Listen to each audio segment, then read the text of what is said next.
Baik, perkenalkan nama saya Christian Alia Malembang dengan NIM 2002 1106 058. Pada saat ini saya akan membahas eh, materi yang setelah saya rangkum untuk tugas mandiri 3 rekayasa perangkat lunak. Nah, pada paper yang diberikan oleh NER terdapat sebuah abstrak di mana pada abstrak tersebut tertulis masalah yang akan dihadapi, yaitu permasalahan terkait bisnis evaluasi dan pengawasan rutin oleh Bapeda.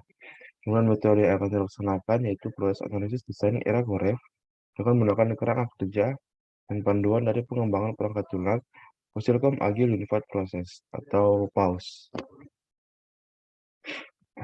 Nah, kemudian kita masuk pada pendahuluan.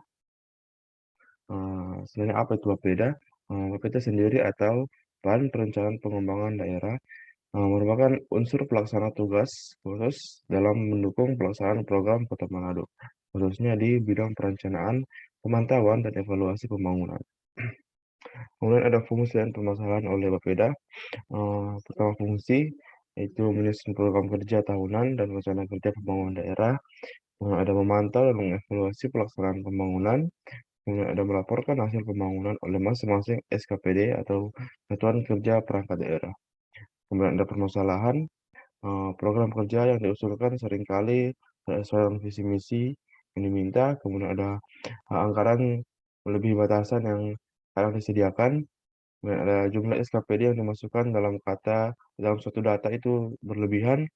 Kemudian SKPD seringkali memberikan laporan palsu terkait presentasi pelaksanaan program kerja dan anggaran realisasi.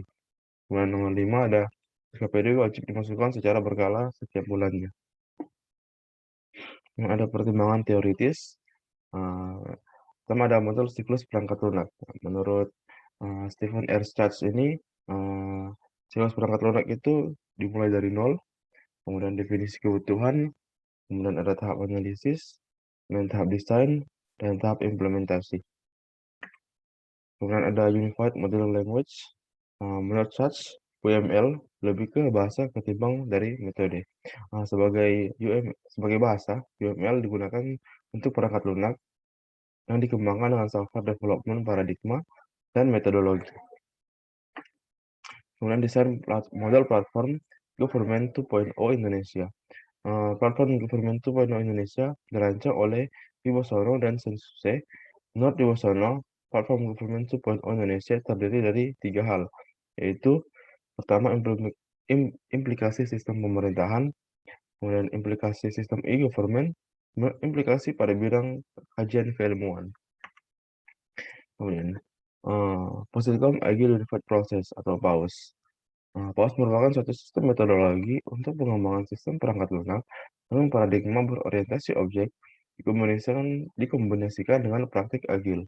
Tahapan metodologi pemecahan masalah PAUS sebagai berikut, yaitu ada inception, elaboration, construction, dan transition. Kemudian analisis dan desain. Pertama kita pada fase awal atau inception. Pada fase awal mencakup kegiatan seperti mendefinisikan ruang lingkup proyek dan memberikan biaya penjadwalan.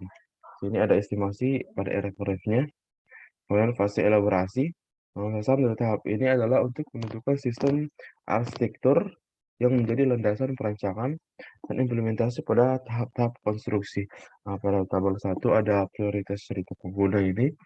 Kemudian ada tabel 2 yaitu fitur-fitur utama yang akan diterapkan. Kemudian tabel 3 ada melakukan filtrasi sesuai dengan kasus ketiga. Kemudian ada klarifikasi objek dan calon kelas.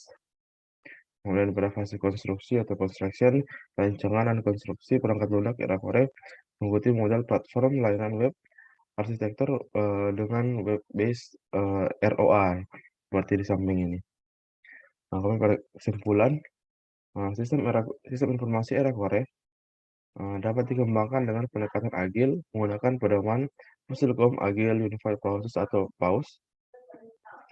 ML versi 2.0 sangat efektif digunakan sebagai sarana pemodelan proses bisnis, analisis, dan perancangan perangkat lunak. Dengan komitmen penggunaan model diagram yang benar, dan pedoman metodologi penggunaan perangkat lunak merupakan faktor yang harus menjadi perhatian dalam proses analisis perangkat lunak, perancangan, dan modifikasi dengan pendekatan tangkas.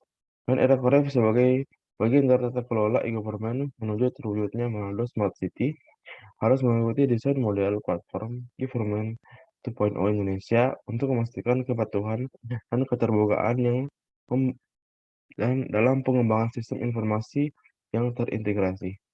Nah, demikian presentasi saya. Jika ada kekurangan kata, mohon dimaafkan. Sekian dan terima kasih.